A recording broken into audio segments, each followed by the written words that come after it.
আমরা সকলেই অনেক দূর দূরান্ত থেকে এসেছি, এখানে উপস্থিত হয়েছি, অনেকে এখানে অনেক কষ্ট ক্লাস করে উপস্থিত হয়েছি। আমরা নতুন কিছু শেখার আশায়, নতুন কিছু এখান থেকে পাবো সেই আশায়। তো শেফ জবস বিডি পরিবারের পক্ষ থেকে আমি সবাইকে আন্তরিকভাবে শুভেচ্ছা জানাচ্ছি।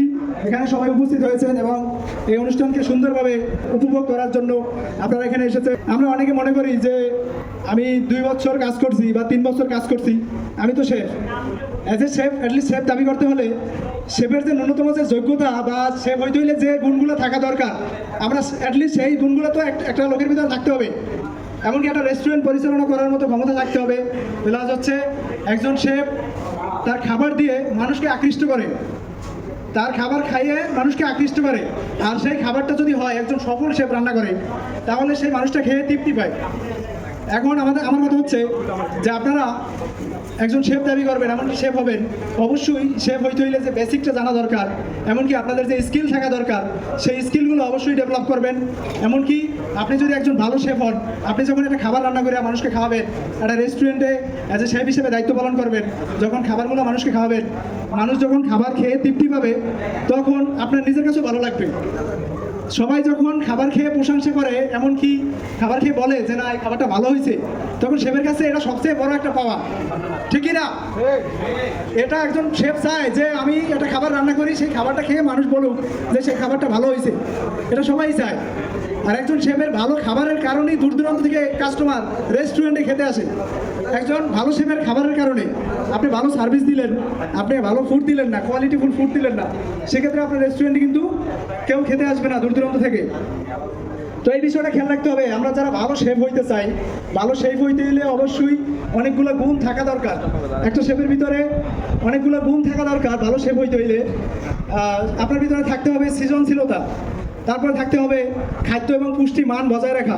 একটা ফুড আপনি তৈরি করবেন, সেটা নিউট্রিশন ভ্যালু যেন বজায় থাকে, এমনকি একটা ফুড আপনি রান্না করবেন, সেটা আপনার কাস্টমার খাবে, সেটা যেন পুষ্টিগত মান যেন সেটা ঠিক থাকে, এটা নির্দেশনা দেবে একজন শেফ। একজন শেফ এজন্যই বলা হয়েছে, পেস্ট্রিয়ার জব কেন বলা হয়েছে শেফ প্রফেশনকে? একজন শেফ যা পারে, অবশ্যই সেটা ডাক্তারের সমতুল্য একজন শেফকে বলা হয়েছে এর আগে যিনি বলছিলেন।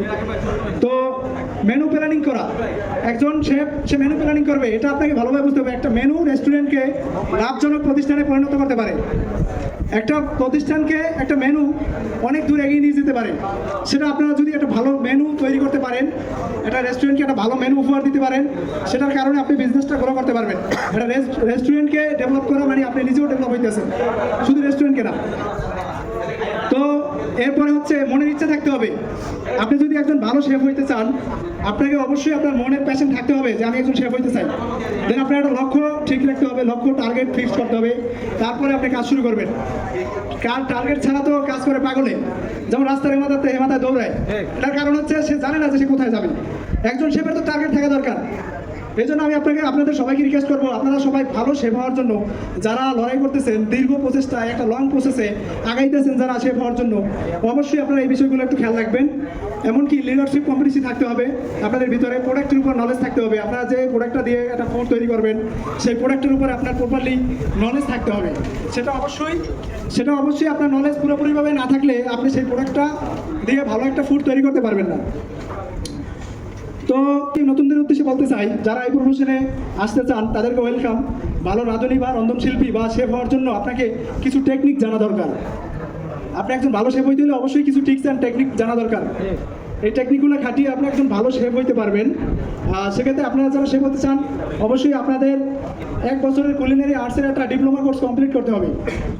অবশ্যই এটা করতে হবে। আপনি যদি ডিপ্লোমা কোর্স কমপ্লিট না করেন, সেক্ষেত্রে আপনাকে অনেক হ্যাসেল সামনে দিয়ে পড়তে হবে।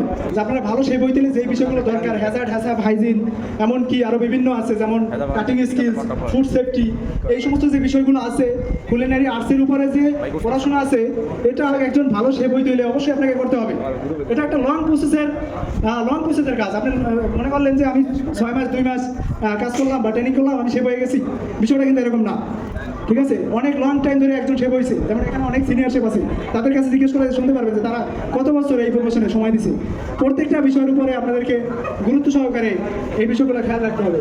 আমাদের আজকের অনুষ্ঠান সফলভাবে পরিচালিত হওয়ার জন্য আমাদের পাশে ছিলেন নুরানি চিলি সস, এমনকি সায়াম ট্রেডিং, কোকা-কোলা, ভাই ভাই কুকারিস, সকলের প্রতি কৃতজ্ঞতা জানিয়ে রন্ধন শিল্পীর এবং শেফ জবস বিডি পরিবারের উজ্জ্বল ভবিষ্যৎ কামনা করে আমি আমার সংক্ষিপ্ত বক্তব্য শেষ করলাম।